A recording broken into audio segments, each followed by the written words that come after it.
태어난 지 8개월 된 아기 침팬지 관순이. 손을 자꾸만 입으로 가져가 쭉쭉 빠는 모습이 사람 아기랑 똑같습니다.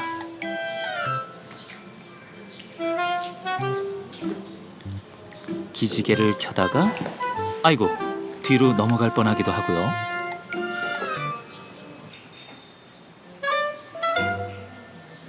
이제 막 나기 시작한 이가 가려워 의자에 대고 삭삭 긁어보기도 합니다.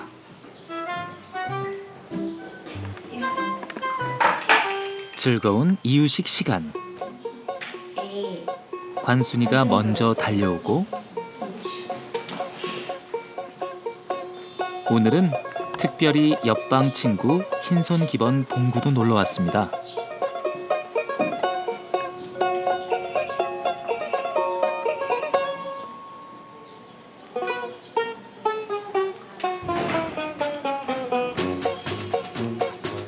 슬쩍 관순이의 이유식을 빼앗아 먹는 봉구.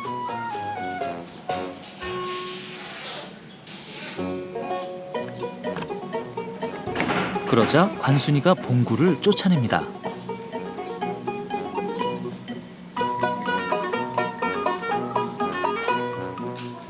슬금슬금 다시 다가와 손을 대는 봉구. 이번엔 관순이가 모르는 척 양보하기로 합니다.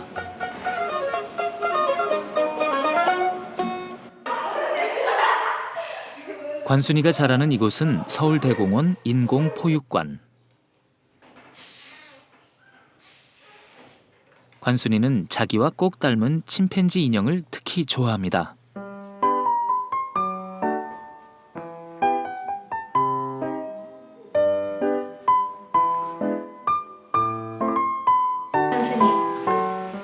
인형을 손에서 놓을 때는 사육사 품에 안겨 분유를 먹을 때뿐이죠. 사육사의 품에 찰싹 달라붙어서 분유를 먹는 관순이. 동물원에서 태어나 사육사를 엄마로 알고 있는 이 아기 침팬지는 알고 있을까요? 자기도 한때 아프리카 초원에서 뛰놀던 늠름한 야생 침팬지의 후예라는 걸요.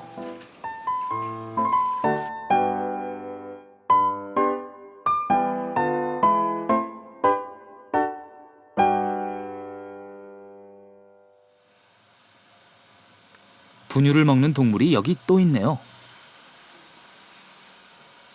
태어난 지 이제 막 3개월이 된 아기 하마 복순이. 태어날 땐 30kg 정도이던 몸무게가 지금은 벌써 72kg. 분유를 한 양동이 가득 하루 4번씩 먹고 있습니다.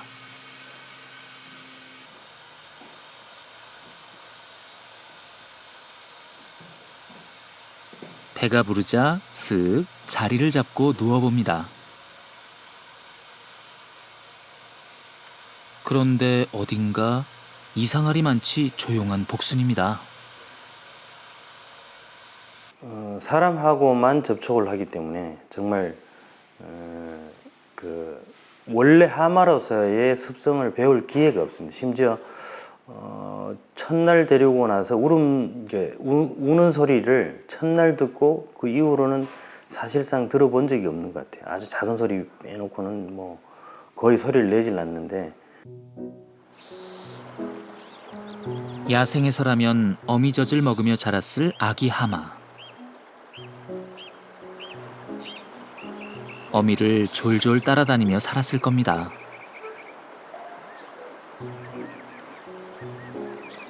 풀 먹는 법, 수영하는 법을 하나하나 배워나갔겠죠.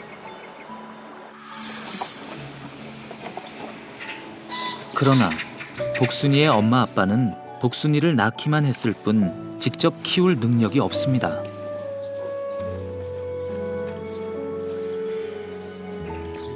복순이 엄마는 과체중으로 관절염을 앓고 있습니다.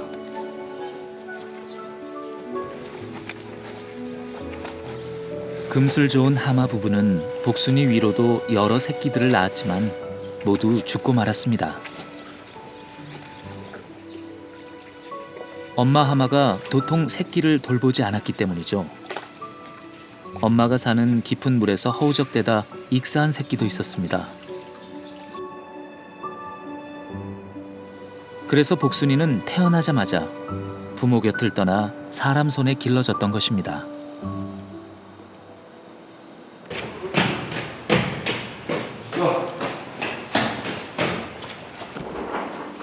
복순이가 밖으로 나왔네요. 어디로 가는 걸까요?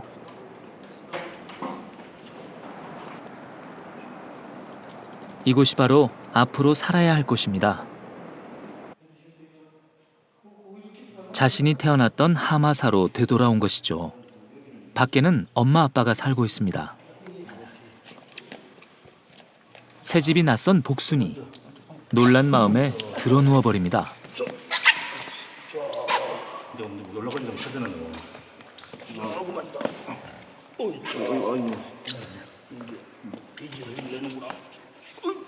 태어나 처음 본 계단에 꼼짝도 하지 않네요.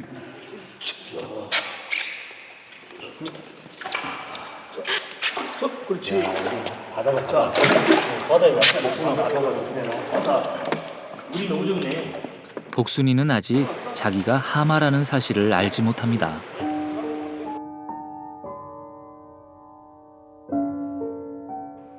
태어나서 줄곧 사람들 속에만 있었으니까요.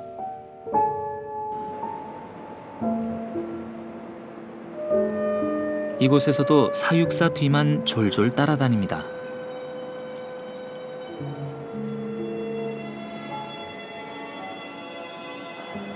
마치 엄마만 쫓아다니는 어린아이처럼요.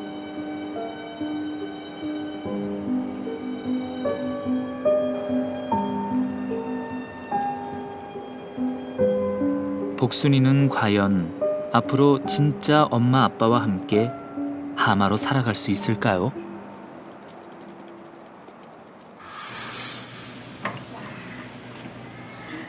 그 사이 관순이가 밖으로 산책을 나왔습니다.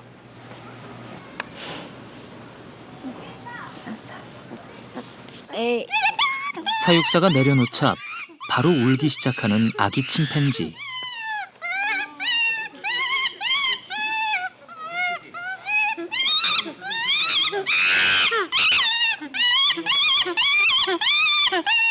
몇 걸음 걷다가는 결국 사육사의 품으로 파고듭니다. 걸었어. 응? 좀만 더 걷자. 응? 걷는 연습해야지. 좀만 더 걷자. 어린 침팬지는 원래 어미에게 꼭 매달려 지냅니다. 다시 또 떨어질까봐 꼭 매달립니다. 인형을 버리지 못하는 것도, 사육사 품에 매달리려고만 하는 것도 친엄마와의 애착이 제대로 형성되지 못한 탓입니다.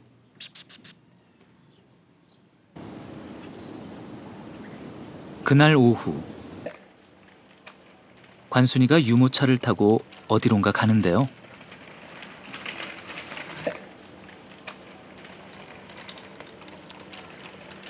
어디로 가는 걸까? 태어나보자. 호기심 어린 눈으로 서로를 쳐다보는 두 침팬지. 울타리 너머의 침팬지는 관순이의 친오빠 광복입니다. 광복아, 간수님 잘 보여?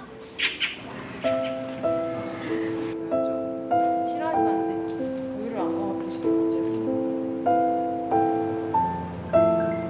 3살 위인 광복이도 사람 손에 자랐습니다.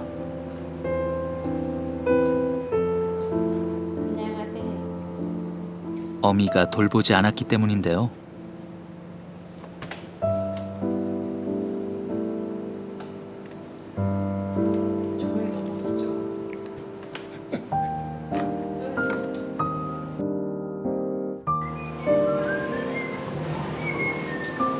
이제 4살. 씩씩하게 혼자서 살아갑니다.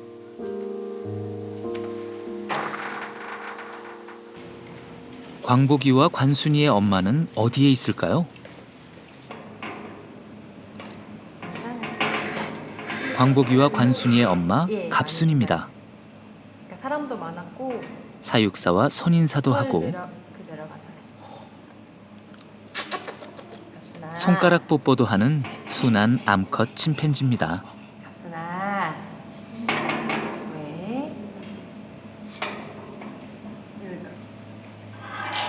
관순이가 왔습니다.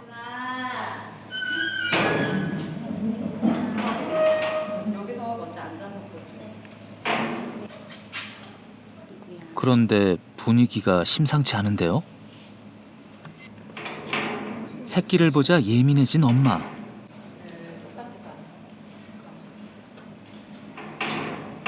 그리고 그런 엄마를 보자 고개를 돌려버리는 관순이.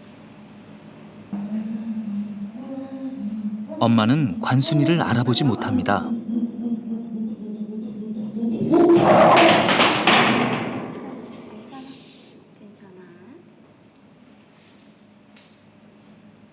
엄마의 공격성에 너무 놀란 관순이는 몸을 잔뜩 움츠리고 피해버립니다.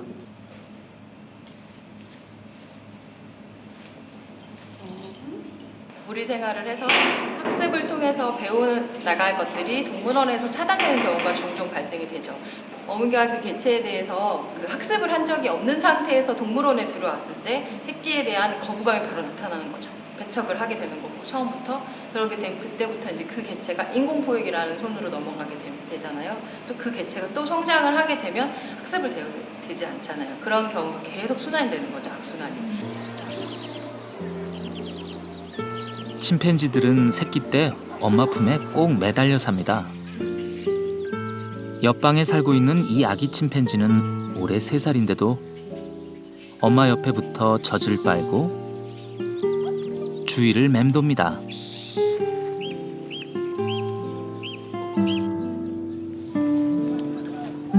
인공포육관으로 다시 돌아가는 길. 관순이도 예민해졌습니다. 관순이는 나중에 커서 자기 새끼를 낳아 행복한 가족을 이룰 수 있을까요? 어쩌면 엄마 갑순이가 그랬던 것처럼 자기 새끼를 돌볼 줄 몰라 가족을 이루지 못하고 홀로 외롭게 살아가게 되는 건 아닐까요? 동물원에 검은 가림막이 쳐졌습니다. 웬일일까요? 이번 주는 고릴라 부부에게 아주 중요한 시기였네요. 동물원에서는 고릴라 부부의 임신을 간절히 바라는 마음으로 관람을 제한하고 있었습니다.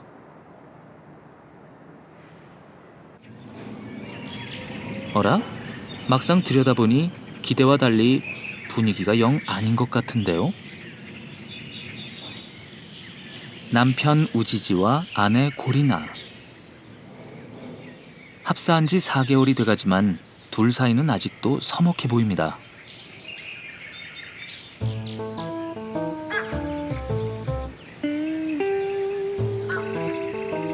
둘의 거리가 좀처럼 가까워지지 않습니다. 우지지가 슬쩍 쳐다보지만 고리나는 너무 멀리 있습니다.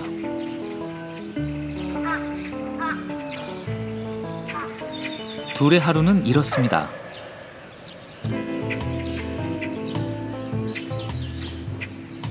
각자의 구역이 있는 듯 영 마주치지 않습니다.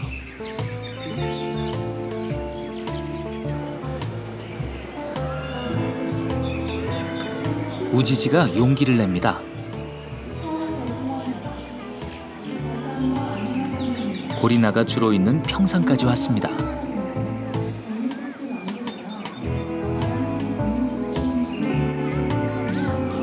슬그머니 다가가 보는데요.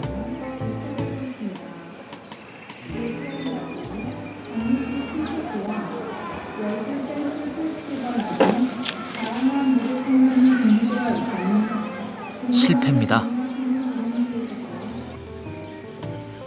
다시 한번 다가가는 우지지.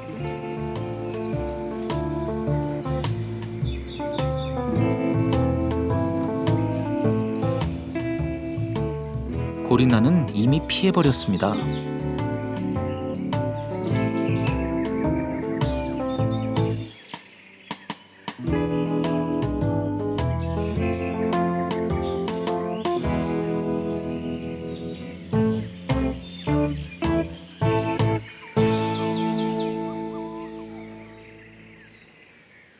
웬일로 고리나가 다가옵니다.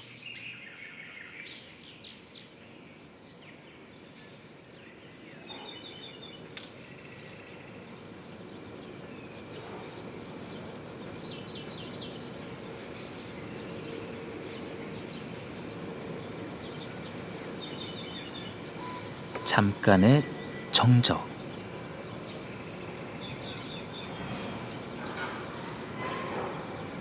하지만 여기까지입니다.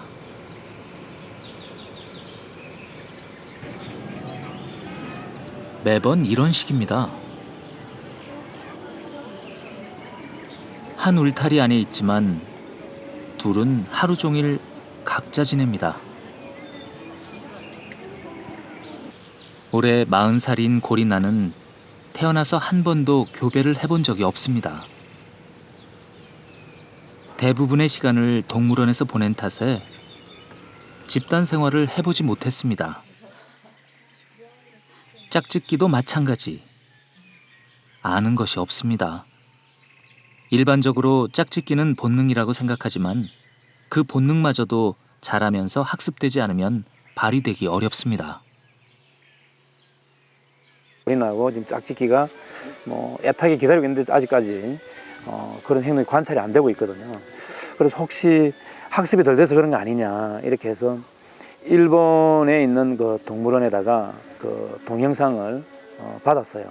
동영상을 짝짓기 동영상을 그 지금 고릴라 내실에다가 계속 반복해서 영상을 틀어주려고 지금 계획을 가지고 있습니다. 고리나는 야생에서 배웠어야 할 동물의 본능을 학습으로 깨우칠 수 있을까요? 어색한 부부 고리나와 우지지는 과연 짝짓기에 성공할 수 있을까요? 야생 상태의 동물들은 본래 넓은 대지를 마음껏 누비며 살아갑니다. 드넓은 초원, 물론 그곳에는 자유만 있는 것은 아닙니다. 쫓고 쫓기며 살아남아야 하는 생존의 스트레스도 만만치 않죠.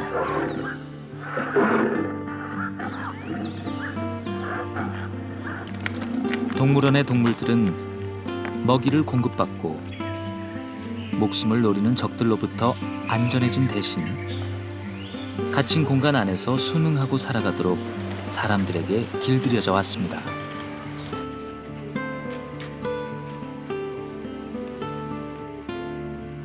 원래 살던 곳에서 자신의 무리에서 떨어져 나와 인간의 세계에 속하게 된 것이죠. 하루에 60km를 이동하는 코끼리. 동물원에서는 그의 100만 분의 1도 되지 않는 공간입니다. 야생성을 잃어갑니다. 자기 새끼에게 젖을 물릴 줄 모르는 엄마 침팬지. 수컷과 짝짓기를 할 줄 모르는 암컷 고릴라처럼 말이죠.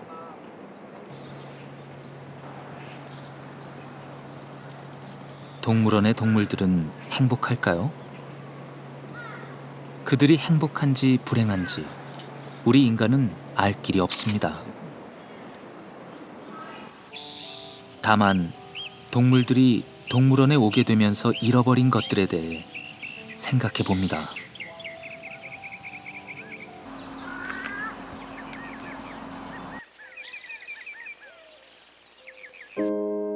문명 속에서 살아가는 인간과 자연 속에서 살아가는 야생동물. 살아가는 영역이 전혀 다른 이 둘은 만약 동물원이 없었다면 서로 마주칠 일이 거의 없었을 겁니다.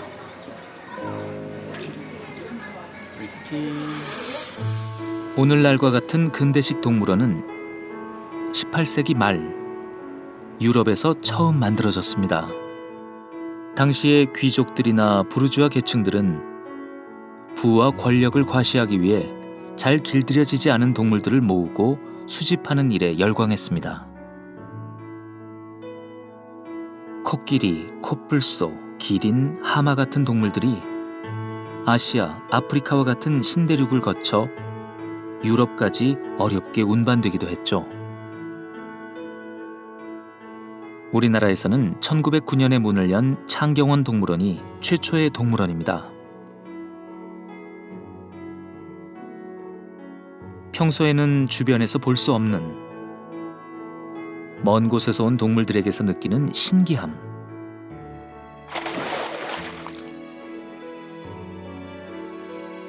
그 매력은 도시의 사람들을 동물원으로 끌어모으기에 충분한 것이었습니다. 그렇게 동물원이 탄생되었습니다. 편안하고 안전하게 야생동물들을 구경하고 싶은 인간의 욕망. 동물원은 애초 동물이 아닌 인간을 위해 만들어진 곳이었습니다. 그렇다면 오늘날의 동물원은 어떨까요? 과거의 동물원은 인간 위주의 동물원이었어요. 그러다가 지금은 이제 동물과 자연과 그다음에 그 인간과 공존하는 차원에서 동물원이 운영되고 있고, 더 나아가서 자연을 보존하자는 그 개념으로 동물원이 이렇게 일반인한테 다가가게 하려고 노력하고 있습니다. 이제 사람들은 동물원이 인간만의 즐거움을 위한 곳이 아닌 인간과 동물의 공존을 위한 곳으로 거듭나야 한다고 생각하기 시작했습니다. 그러나 인간과 동물이 공존한다는 것, 인간이 동물의 입장에서 생각한다는 것, 그게 과연 뭘까요?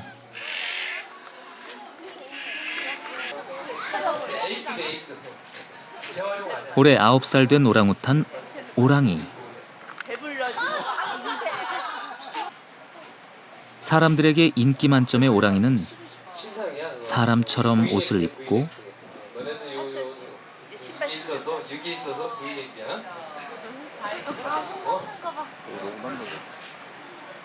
신발도 신습니다. 사람처럼 자전거와 보드를 타고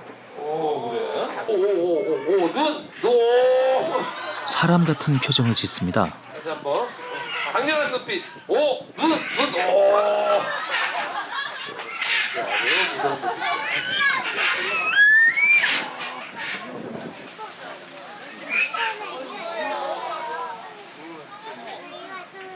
하루 서너 번의 쇼를 하는 오랑이는 쇼가 없는 쉬는 시간이면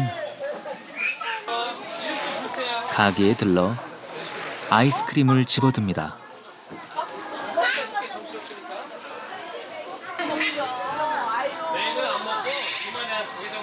사람 같은 오랑우탄을 신기하게 바라보는 사람들.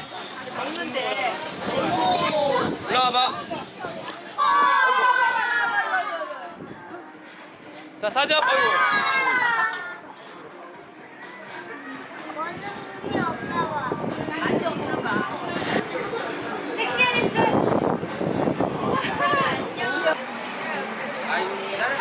사람들은 오랑이를 보며 즐거워하지만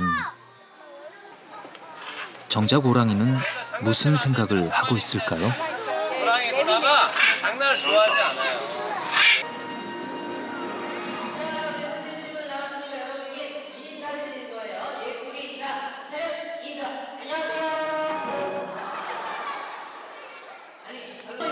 동물들이 연기를 하고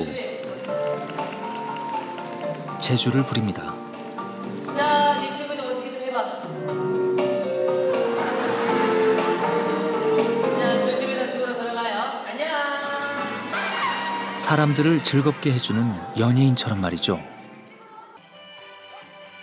사람처럼 보이는 동물들을 신기해하고 좋아하는 사람들. 사람들의 욕망이 야생동물을 점점 더 인간처럼 행동하도록 길들여왔습니다.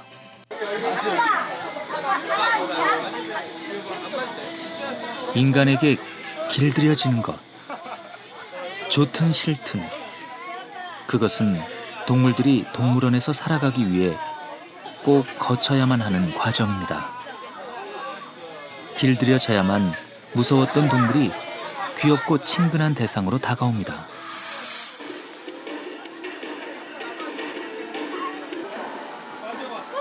사람들은 동물을 조금이라도 더 가까이에서 보고 싶고 만져보고 싶어 합니다.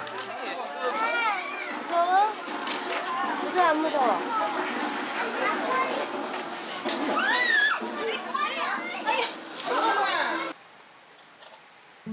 소유하고 길들이는 것. 그것이 우리가 동물을 사랑하는 방식이었으니까요.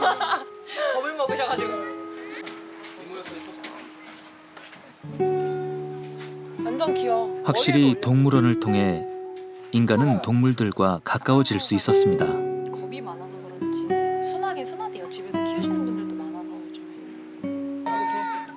요즘에. 손으로 만져보고 직접 먹이를 주는 동안 우리는 동물들에게 친밀감을 느낍니다. 그렇지만 궁금증은 여전히 남아 있습니다.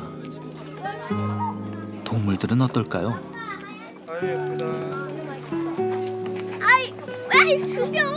아니야. 쟤는 억지로 하는 거 아니야. 살살 해줘. 예쁘다 하고. 살살 해줘야지. 살살. 어? 동물원의 동물들은 행복할까요?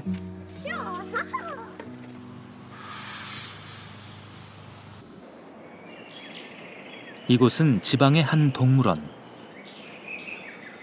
사람이 많지 않은 한산한 평일 오후입니다.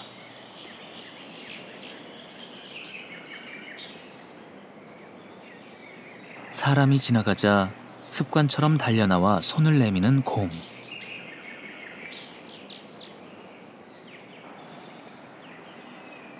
곰은 촬영팀이 움직이는 대로 따라 움직입니다.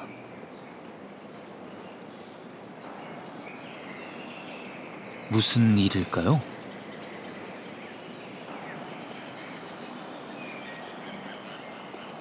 보여주는 동물들의 행동은 사실 자연 상태에서는 하지 않는 행동이거든요. 관람객들이 계속해서 동물들에게 그런 행동을 요구를 했어요. 먹을 것을 주고. 그래서 이제 그것에 반응해서 학습이 되어가지고 동물들이 관람객들이 나타나면 따라오게 되고 몰려다니게 되고, 그래서 관람객들은 그게 신기하고 재밌어서 또 먹을 음식을 주게 되고 그러는데, 그게 결코 동물들에게도 관람객들에게도 기대되는 행동은 아니란 얘기죠.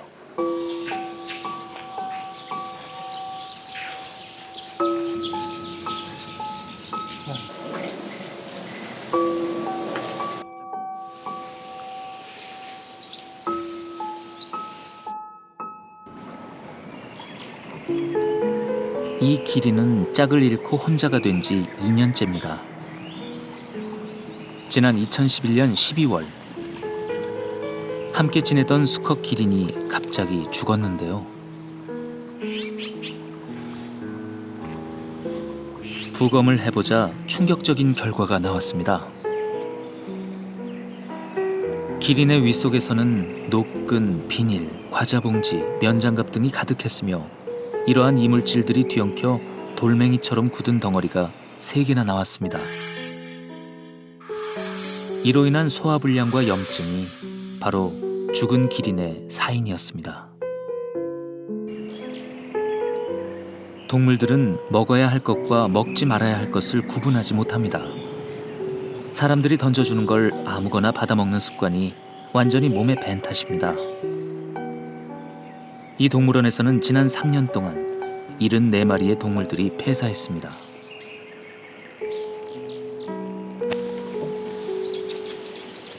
먹이를 주지 말라는 경고문이 곳곳에 붙었지만 아직도 먹이 주기가 동물을 위한 행동이라고 오해하는 사람들이 많습니다.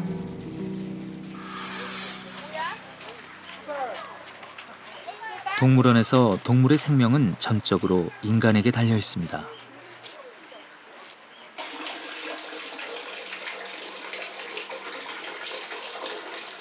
수달 가족이네요. 수달 한 마리가 눈에 띄는군요.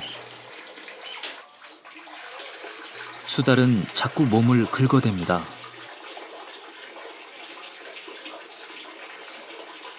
바닥에도 긁고 손으로도 긁어보고 참을 수 없는 가려움에 몸을 계속해서 긁어댑니다. 피부병으로 군데군데 털이 빠졌지만 멀찌감치 바라보는 사람들에게는 그저 귀엽게만 보일 뿐입니다. 수달에게 피부병은 암 선고나 다름없는 치명적인 질병인데 말입니다.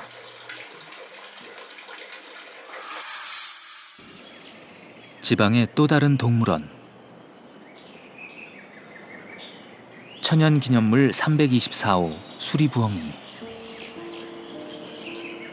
이 부엉이는 사실 왼쪽 눈이 잘 보이지 않습니다. 안압이 너무 높아 실명 위기에 처했습니다. 하지만 이 동물원에 수의사는 없습니다. 비좁은 공간 안에서 한시도 가만히 있지 못하고 정형 행동을 보이는 너구리. 굴파기를 좋아하는 너구리의 습성에 전혀 맞지 않는 시멘트 바닥에서 사느라 스트레스가 심합니다. 지나치듯 보면 귀엽고 신기하기만 한 동물들이지만 좀 더 깊은 관심과 애정을 가지고 자세히 바라보면 동물들이 느끼는 고통이 전해져 옵니다.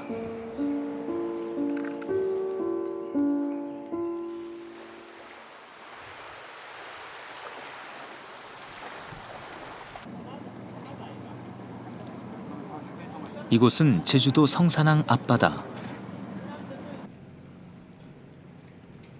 지난 5월부터 춘삼이와 삼파리 그리고 제도리가 야생 적응 훈련을 하고 있습니다.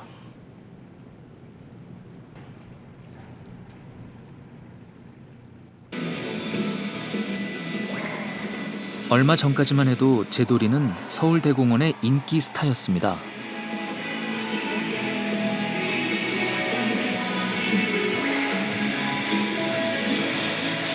고난도의 점프, 일사불란한 움직임,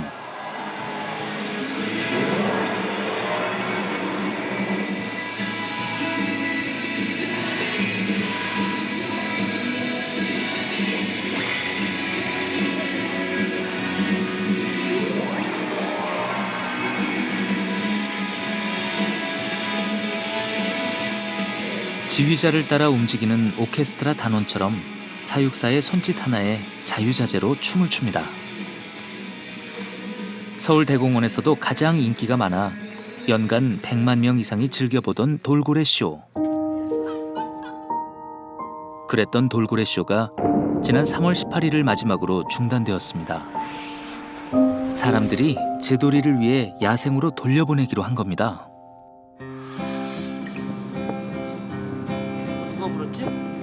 지난 2009년부터 4년째 서울대공원에서 공연을 해왔던 제도리도 이제 더 이상 공연을 하지 않습니다.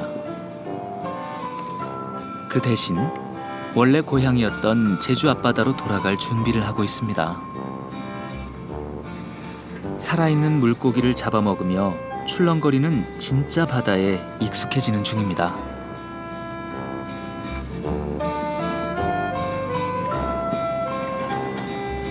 대공원에 있을 때는 이빨을 쓰지 않게 저희가 훈련을 하거든요. 토막으로 먹고 그리고 한 번에 꿀떡 삼키게끔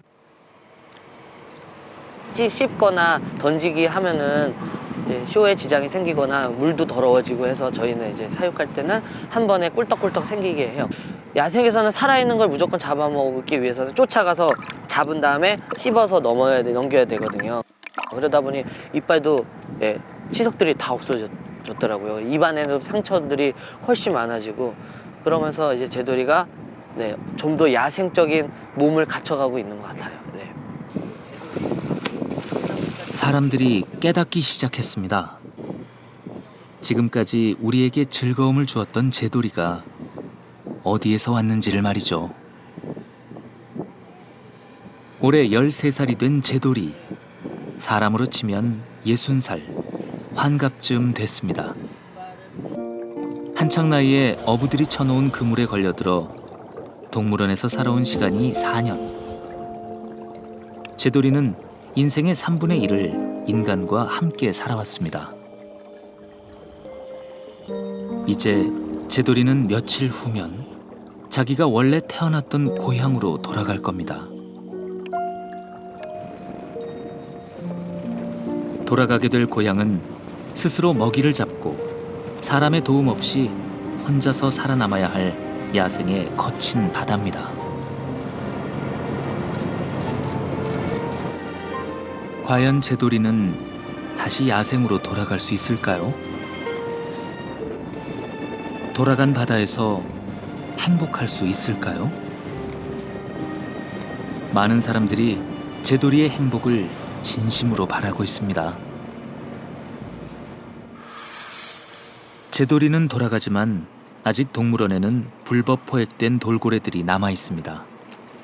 태산이와 복순이.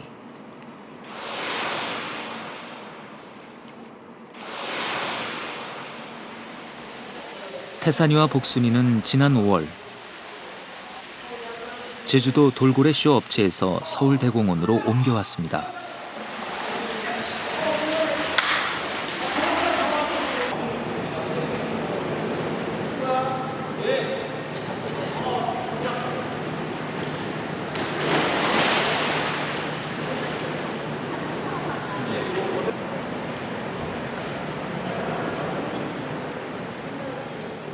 물속으로 손을 집어넣거나 아니면 가만히 있어도 와서 먼저 건들고 장난을 치는 애들이 돌고래들이에요. 손을 터치하고 그다음에 손을 비비고 눈을 지그시 감거든요. 좋아서. 그 정도로 돌고래들이 사람을 굉장히 좋아하는데 얘네들 같은 경우에는 물에 손가락 끝에만 살짝 닿아도 뭔가가 물속에 들어온 게 무서운 거예요. 그리고 뭔가가 물에 빠지고 전 같은 경우에는 자기가 먹는 고등어나 생선이 물에 빠져도 무서워서 도망가서 그 정도로 이만한 거에도 되게 무서워요. 이들의 야생 방류에 대해서는 아직도 의견이 분분합니다. 돌고래 한 마리를 방류하는데 10억 원 가까이 드니까요. 야생 방류를 위한 예산은 턱없이 부족합니다. 더구나 태산이와 복순이의 상태는 썩 좋지 않습니다. 이 둘은 무기력하고 우울한 상태가 계속되어 왔습니다. 지금 이 상태로라면 야생으로 돌아간다고 해도 거친 바다에서 살아남을 수 있을지 미지수입니다.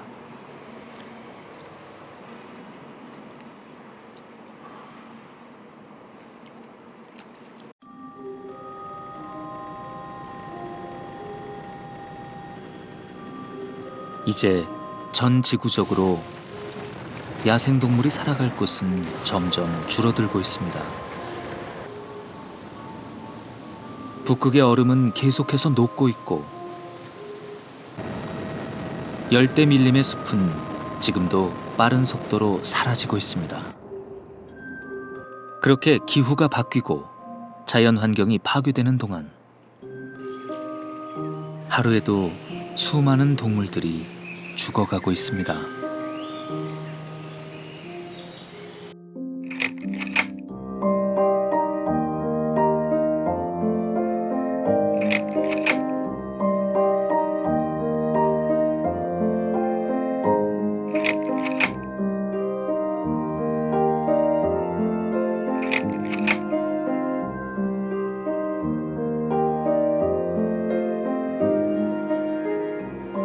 지금 속도대로 지구의 자연 환경이 빠르게 파괴되어 간다면 동물원은 어쩌면 동물들의 마지막 피난처가 될지도 모릅니다. 동물원 동물의 행복이 중요한 이유입니다. 관람객의 발길이 닿지 않는 이곳, 서울대공원의 종보건센터입니다.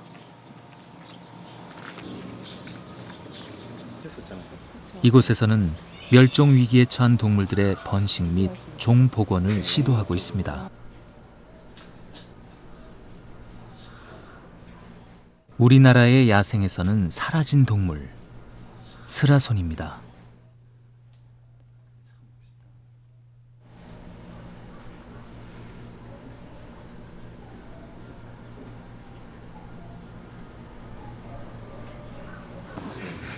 멸종위기종 1급 토종여우도 이곳에 있습니다. 토종여우는 지난 3월 새끼 5마리를 낳았습니다.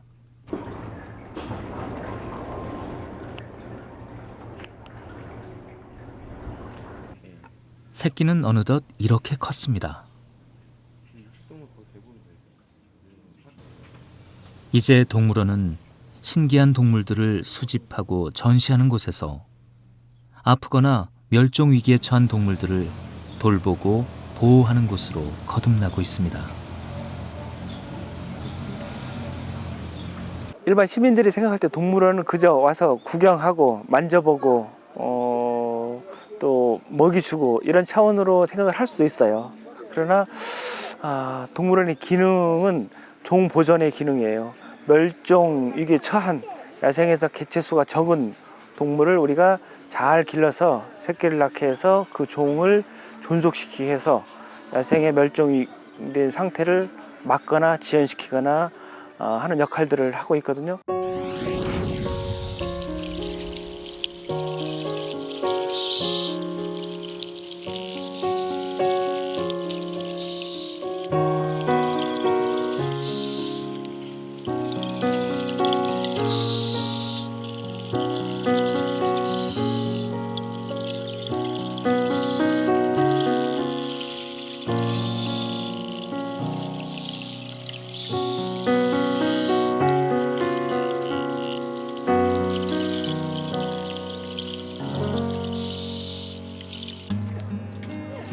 우리나라에 동물원이 생긴 지도 100년이 지난 지금 쇼를 하던 돌고래가 야생으로 돌아갑니다.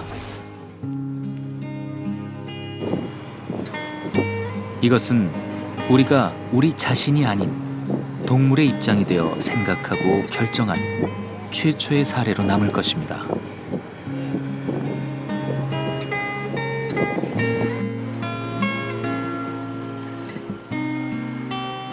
동물원의 동물은 행복할까요?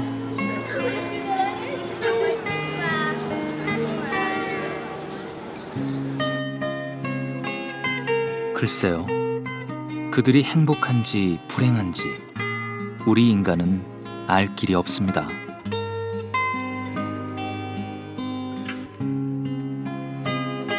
동물들은 말이 없으니까요.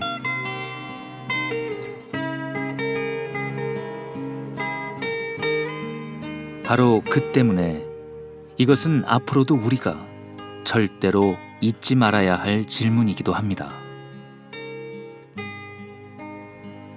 공존. 동물들은 이 지구상에서 우리 인간들과 함께 살아가야 하는 존재니까요.